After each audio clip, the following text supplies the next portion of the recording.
இப்ராஹிம் அலைஹிவஸல்லம் அவர்கள் காபாவை கட்டி முடித்த பிறகு அந்த புனித இல்லத்திற்கு பாங்கு சொல்லி மக்களை அழைக்குமாறு அல்லாஹ் அவர்களுக்கு ஒரு மிகப்பெரிய பொறுப்பை கொடுத்தான்.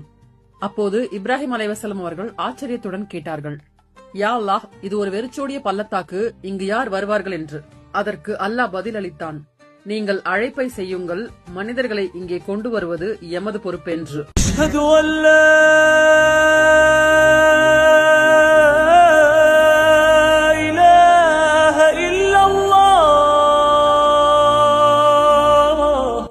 அவர் அந்த அழைப்பை எழுப்பிய போது அல்லாஹ் நம்பிக்கையுள்ள மக்களின் இதயங்களில் ஹரமின் மீதான ஆழ்ந்த காதலை விதைத்தான்.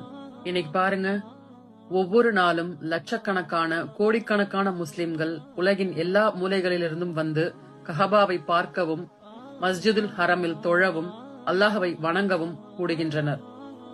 சுபஹான் அல்லாஹ்.